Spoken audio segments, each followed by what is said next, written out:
Hi, I'm Becky Mayer, and welcome to Transition Body, Mind, Spirit. Have you been in transitions? We all have lots of life experiences. I like to use the metaphor of triathlons, something that I do.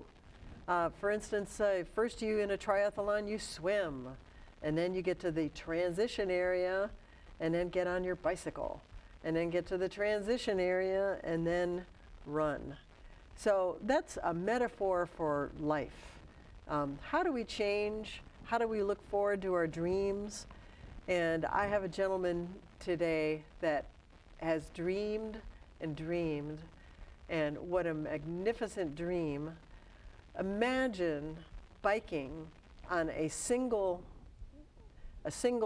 little thing, whatever you call it, and from Canada down to Mexico in a race. Unbelievable. And our guest, Scott McConnell, did it last year. Welcome, Scott. Thank you. I am so amazed. Can you tell us exactly how many miles that was, how long it took, and then we'll drill down. There's so many cool things about this. We're going to make 2 shows. The second show will show this amazing bike and all his gear, and in this show he's going to tell us about how this was. And he's an introvert, so it's a push for him, and he's going to do great. Yes, so tell us, how many days did it take, how many miles was it, and where'd you start?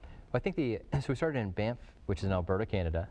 So it's a beautiful area. Just enjoyed, got up there a couple days early and just enjoyed the scene. It's just such an amazing place. I want to go back. But anyway, that was the starting line. And then it tracks the Continental Divide. The official route is about 2,745 miles or something along those lines. But 2,745. Okay. But last year we lucked out, and just kidding. But there's fires in New Mexico, which added a whole new twist to it, because especially as we got closer to New Mexico, and you can smell these wildfires, and you're just on your bike, and you don't have access. You know, you're not watching CNN or the Weather Channel or anything like that, and you're just like, what's going on? But so we ended up getting rerouted at about 100 miles. So I think the official tally was 2,859 miles en route. But that doesn't count any missed turns that we may have taken along the route. But I'm excited to say it took me 20 days and 21 hours to go from Banff, Alberta, Canada, down to Antelope Wells, New Mexico, which is the U.S.-Mexico border in New Mexico. Wow. And as I was stumbling trying to explain your gear, you only have one gear. Could you explain what that means? And you're a certain category, right? So basically, there's a subcategory in the Tour Divide. It's called the single speed category. So they're the folks, the few of us that interestingly just decided to just use one gear. So we don't have shifters, we don't have derailleurs, so we can't shift to an easier gear or a harder gear. We've got one gear for the entire time. So whether we're climbing the mountain, or whether we're going through the flat, or going through a desert or such, it's just one gear. So it is kind of nice that we don't have to think about shifting or worrying about it. You just, although with that said, I do like to joke and say that actually we do have 3 gears: sitting, standing, and walking. So, and I used all 3 of those during the divide. Wow. Yeah. Well, you were, I think in our next show you're going to show maps and everything, but tell us the kind of terrain that you were in. And initially when you started in Canada, there's a mixture of mountains, and tell us what the terrain was. Oh, wow. Actually, that was fascinating. So, yeah, it varied throughout the course, which is just beautiful. And I'd never been out west before. So that was a lot of fun for me. And we started off in Canada, in Alberta, Canada, and it was just so lush, and through Montana, just going up all these. And this was in June? The second Friday in June is when the race kicks off. So that's the start. Yes. So, yeah, we were going over these mountain passes, but then we also went through, and it just varied. We went through the Great Divide Basin, which is in Wyoming, and it was just desert, and going through there, I think they tally something like 130 some miles of no trees, and there wasn't any trees. There wasn't any, I mean, the highest thing we saw was maybe this bush. And so as you're going through there, and when I went through there, it was in the middle of the day, so So you're out in the elements. You're getting the wind, the sun, and everything like that. There's no shade to get a little reprieve or anything like that. But then you kept going, and then you got through the New Mexico, and it wasn't as lush. There wasn't as much water. There wasn't. Whereas in Montana, there's constant streams and waterfalls throughout. So in New Mexico, it was just beautiful seeing the rock formations, the color of the dirt, the color of the rocks. It was just beautiful. So I got to see a wide spectrum. It was really exciting. Oh, and I forgot, we went through the Yellowstone National Park. We went through Glacier National Park. Got to see the Grand Tetons, if I'm saying that correctly. It was absolutely gorgeous, absolutely beautiful. It was the entire time was just breathtaking. It just had my attention the entire time. I mean, even as you're hurting, you're hungry, or anything, all those fun, the good things. Just enjoyed just seeing the beauty and the nature, and I was excited to be out there in that. So. Wow, that's wonderful. And didn't you have a companion also? Well, not necessarily, sort of, but not really.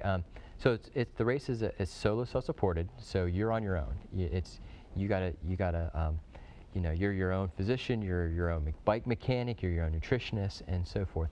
However, I was lucky in the aspect of that I ended up riding with actually a couple gentlemen for quite a few miles, but one of them was Brett Simpson. I ended up riding with him for countless miles, and not necessarily we were riding together, but still, at least kind of either he was up ahead or I was up ahead, or vice versa. And we used to joke that if you're watching the race online, which you could watch the race online, there's a website, Track Leaders, and we were little blue dots online. But you could see, it was fun. You could watch the race online, and it was fun. We used to joke that whoever's blue dot was up in front, you could tell if we were climbing a mountain or if we were on the flat or going the downhill, because he had gears, so he could switch into a harder gear and go a little faster. Whereas I would, on a single speed, I didn't have an easier gear to climb these mountains, so I had to stand up and I had to start hammering to get up the hill as fast as the mountain, if you will, as fast as I could.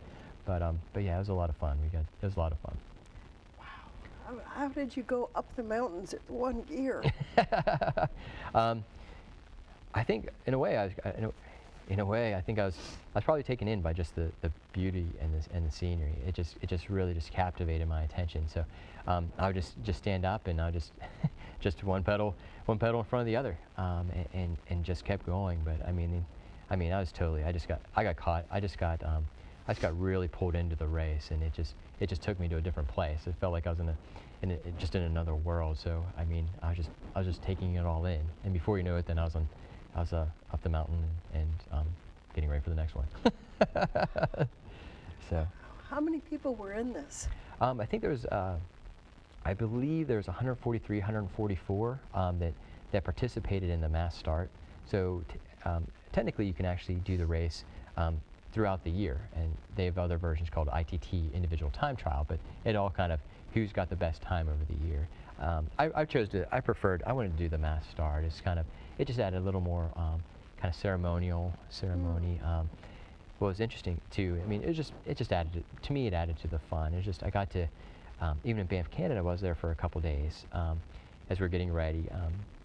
Got to meet a lot of like-minded individuals, like-minded folks that just really, truly enjoyed the outdoors, and folks that just enjoyed riding their bikes. So it was a lot of fun. So that's what I like to do. That's why I did the mass start. International contingent, right? There was. I don't know what the official final count was, but at one time when I was watching people signing up and getting ready for this race, like 40% of the race was men and women from international men and women. So it's from people from around the world. There's a gentleman from Israel, Germany, Switzerland. There's quite a few from Australia, Great Britain, then obviously Canada and the United States. So, but it was in other places. But that was kind of fun. I've got a lot of, I've met people, I've got friends, around the world now. It's kind of fun trying to read their Facebook statuses in their native language. So I got to learn Italian. I got to learn all that kind of stuff. But it's fun. But it was fun. It was a lot of fun. So, as far as like at night, where did you sleep? Oh, that was the beauty of it. Pretty much just wherever you wanted. Pretty much the strategy. So it was a good strategy. I mean, my strategy was I just pedaled until I could not pedal anymore. I literally, I tried to save enough energy that I could pull out my bivy sack, and I used a bivy sack and a sleeping bag and get that unrolled and get into it. And then half the time I fell asleep before my head hit the pillow, just out of exhaustion. So I just kept going and going and going. I think I averaged about 136, 137 miles a day on course. I did have a few missed turns. I added a few extra miles, but nonetheless. So, and just, just going over those mountain passes and all that kind of stuff. But yeah, we slept in I slept in a couple cabins and that, but for the most part I just enjoyed sleeping outside.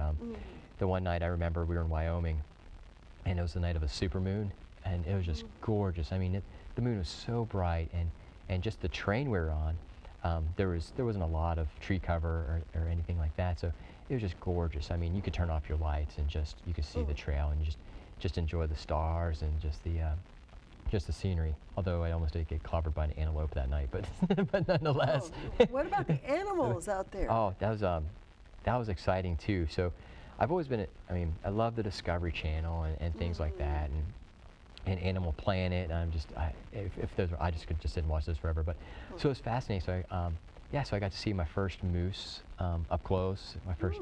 I got caught in the middle of like this elk herd that were just like running, like literally, they're running beside me, and I'm just like, everybody, I'm like, everybody hold your line, Yeah. And they are massive creatures, and especially when you're that close to them. I mean, like from me to like one of these cameras, it's just unreal. And then I got to see my first grizzly bear, which was really exciting. How close was the grizzly bear? What was funny about that is it was up the road. We were climbing a pass. It was an unnamed pass. I think out of Big Fork, I think is what it's called. Big Fork. Big Fork. But it was funny. I just kept pedaling, and I'm just like, "Come on, bear, get out of my way!" I want to get off the bike. Wow. It was a little silly. So it's not the reaction I expected, but I'm sure if that bear would have stopped in the middle of the road, things would have changed. But yeah, it was just amazing seeing all the different wildlife and different types of wildlife, and then antelopes, and just seeing, it was just amazing. And you weren't bothered when you would pitch you didn't even have a tent? Oh, wow, yeah, so actually that's interesting that you say that. That reminds me of, so I had what's called a bivy sack, so it's like, it's kind of like a sleeping bag. It's like a tent that looks like a sleeping bag, so that's what I used. The one I used was Gore-Tex, so it's supposedly breathable and waterproof. So on the nights where it just was brutal, I mean, thunderstorms, windstorms, things like that. So I felt pretty good in there. But needless to say, so one of the funny ones was we got caught. We were on top of one of the passes, got caught in this rainstorm, and it was just brutal. The mud was just so tough that you couldn't pedal your bike. You're pushing your bike, and every mile you're stopping to clean off your bike. So so called it, and there was a group of us, probably 5 or so at that point in time, and so we all camped out, and as the sun's coming up, we wake up and we're surrounded in the middle of this cow, this herd of cattle.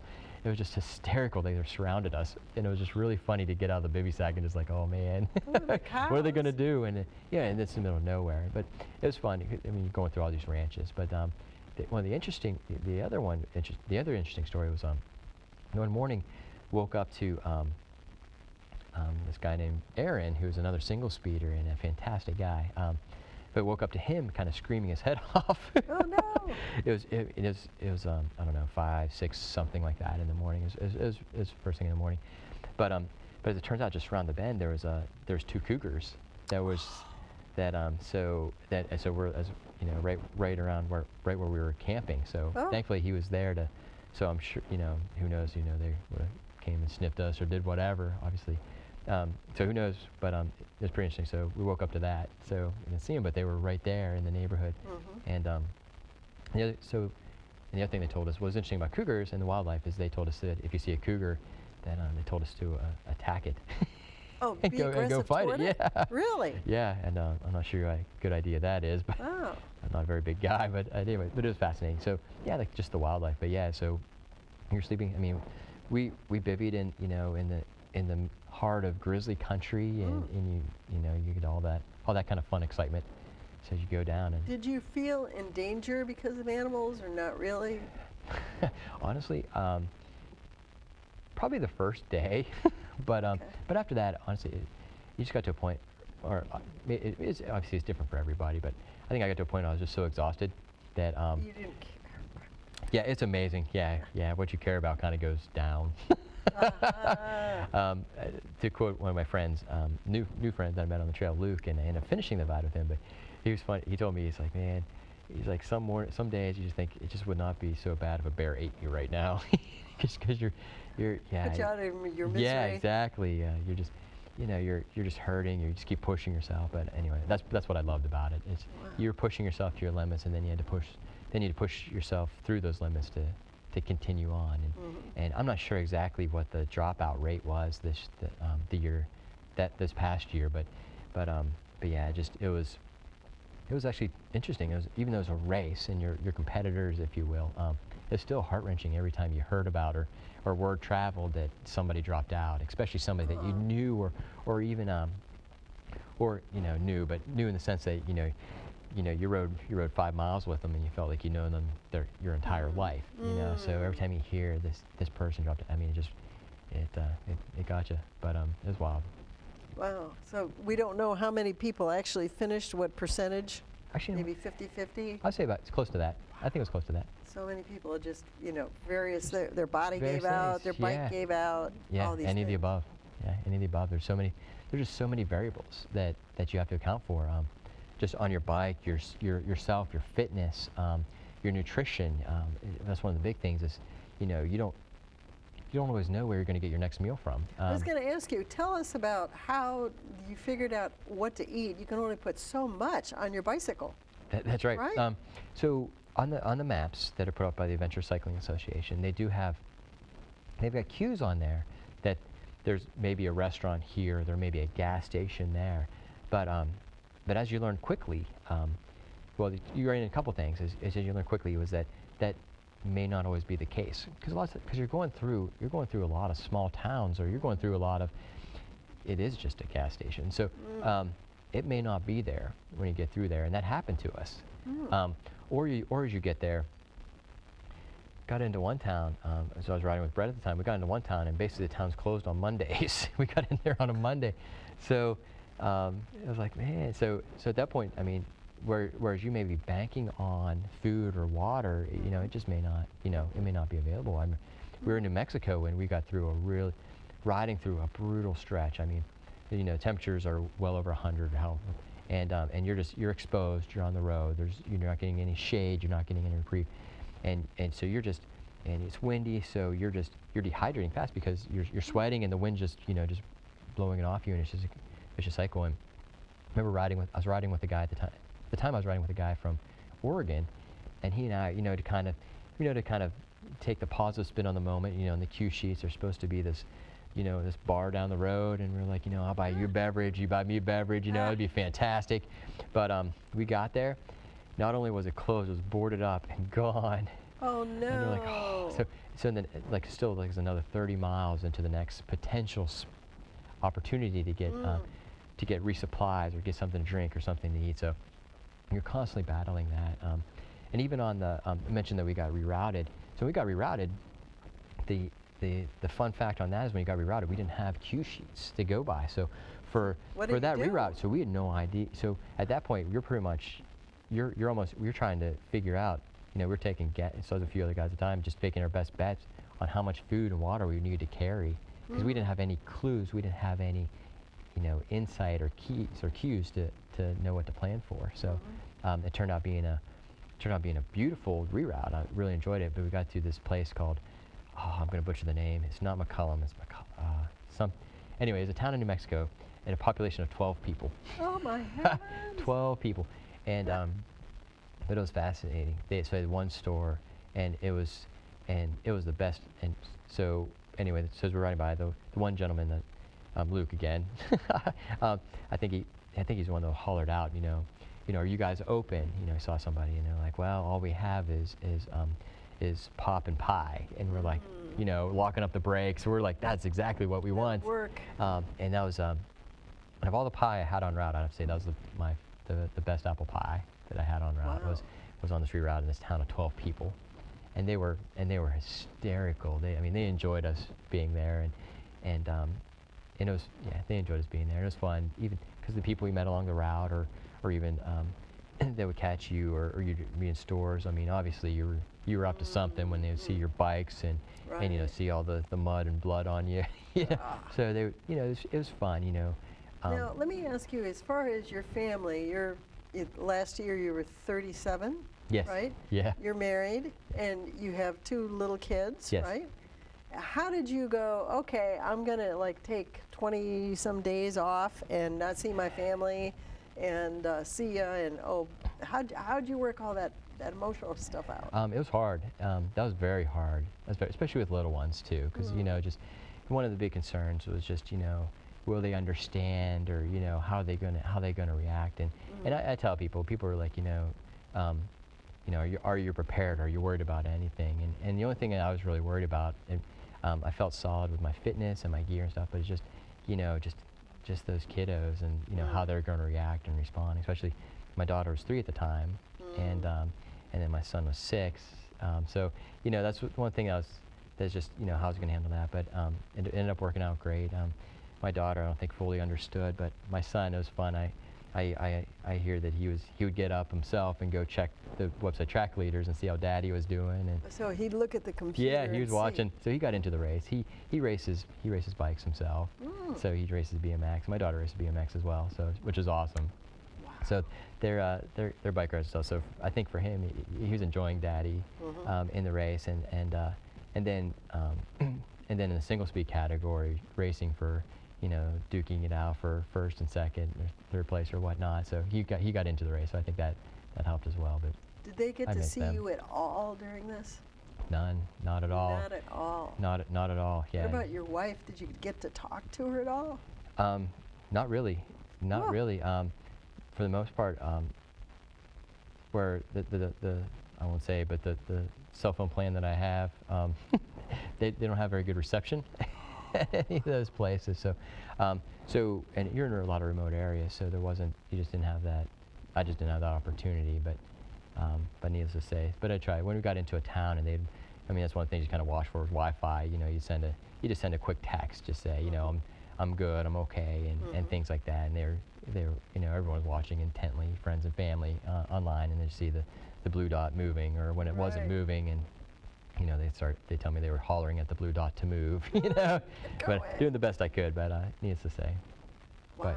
but yeah, it was pretty fun. It was exciting to get back, and especially see those kiddos. And So was there a typical day you get up, and weren't you looking at a map to figure out a profile, how high, how low, how many calories you need, right? That's funny, in a way. So basically, our days were driven by the official courses put up this maps put up by the ACA, and on those maps there's cues. So on those cue sheets, it had kind of the key components was just where you make all your turns. So you need to turn here, you need to look for this, and things like that. And then to have, you know, it put down notes like there's a potential place to sleep here, or like a campground here, a town, or you could see where some of the smaller towns where you would go by, or potential restaurant or gas station here. So, but then it also had a elevation profile, so that was kind of fun to see. So you kind of had it, so you can look for, all right, so I'm trying to work on my mileage, and then trying to see how many passes am I going to have to climb, because you know, if you got to climb a 3,000-foot pass, it's going to take you a little longer than if if you're going to spend most of the day just descending, if you will. So, but yeah, every time you got to climb, you got to go down. So that's always good. But yeah, that's how each day went. And yeah, calories too. I learned early on, and I think a lot of us did, is that our bodies were just going through calories and food so fast that pretty much for me, the recipe turned into I was trying to keep about 2,000 calories for breakfast, for breakfast, Okay. just to get the day started. Right. If I didn't have I mean, that's what I learned. If I didn't, then I was getting more kind of, those dips in energy, and trying to fight off that bonk a little earlier than I'd like. So when I started kicking off with like 2,000 calories, that was a good way to start the day, and that didn't always happen, but that's what I tried. What are you eating? What do we? Almost anything. It depends on where. Yeah, it depends on if you went through a town and had a chance for a warm meal, you grabbed it. So you sit and actually get the warm meal. Yeah, I mean fast. I mean sometimes. Yeah, you won't stay long, but if you get yourself a burrito, I mean warm meal being like a burrito, but you get a burrito, then you'd get one to go, and things like that, and then if you're sitting down for getting something warm, I mean, we were kind of joking, but when we started, it actually turned into a recipe. You started getting, I mean, you get like cheesecake for appetizers. Forget the salads, forget the rest, get your cheesecake, because you know it's fast, and you can already start getting those calories in your body, and it tastes so good. And so at the very end, and there you are like a day or two before you're at the end, are you realizing that you're going to win your division? No, actually I didn't. And that was day what? Or the day before? How many days did it take? So I ended up, so the last couple days, so we pushed through, so I pulled an all-nighter the last, so when I woke up, I think, well, Brett and I were together at the time, and I think we got up like 4 a.m. or something, maybe earlier, something like that, and we just started pushing on, and it was just before Pie Town, and then, and as we were pushing on, I already kind of had it in our mind, I know I did, going through the night, just going to try and finish this thing off, so I don't know if it was like 250 miles or something, I don't know what it was, something like that, but as we're going through there, again, I didn't have cell reception. I mean, I wasn't sure where Aaron, the guy from Australia was, and things like that. So I mean, I was just pedaling on as fast as I could, because it's kind of a moot point. I mean, I was just going as fast as I could. Anything can happen, whether it's you know, you get a mechanical or something, or you know, you just bonk or something like that. So you just kind of keep pedaling. That's all you can. That's the only thing you can control is your pedal. Is just keep pedaling, because you can control the weather, you can control the wildlife, you can control anything like that. So all you can do is pedal. And the fact that you were able to complete it and win your division is just amazing. And our next show, we're going to show the amazing bike and all the things on the bike, and that's a whole show in itself. So Scott McConnell, I want to say thank you very much for being here, and I want everybody to stay tuned for the second show, because we're going to be having a bicycle that has gone. I believe you use that bike to go to work also. Sometimes I've got another commuter bike that'll ride, but that is my favorite bike. So that bike, and it's a Moots Moto X, but that bike and I have been through many miles together, through many terrains, many weather.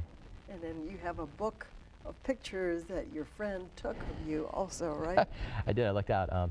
So Brett Simpson, I mentioned before, I just by chance, we didn't know each other before the Divide, but we just happened to be pedaling and kind of have the same mentality and the same approach on how we were approaching the race, with the kind of the riding longer into the night and things like that. And it turns out he's a professional photographer. I mean, he's a fantastic guy, but he's also a professional photographer.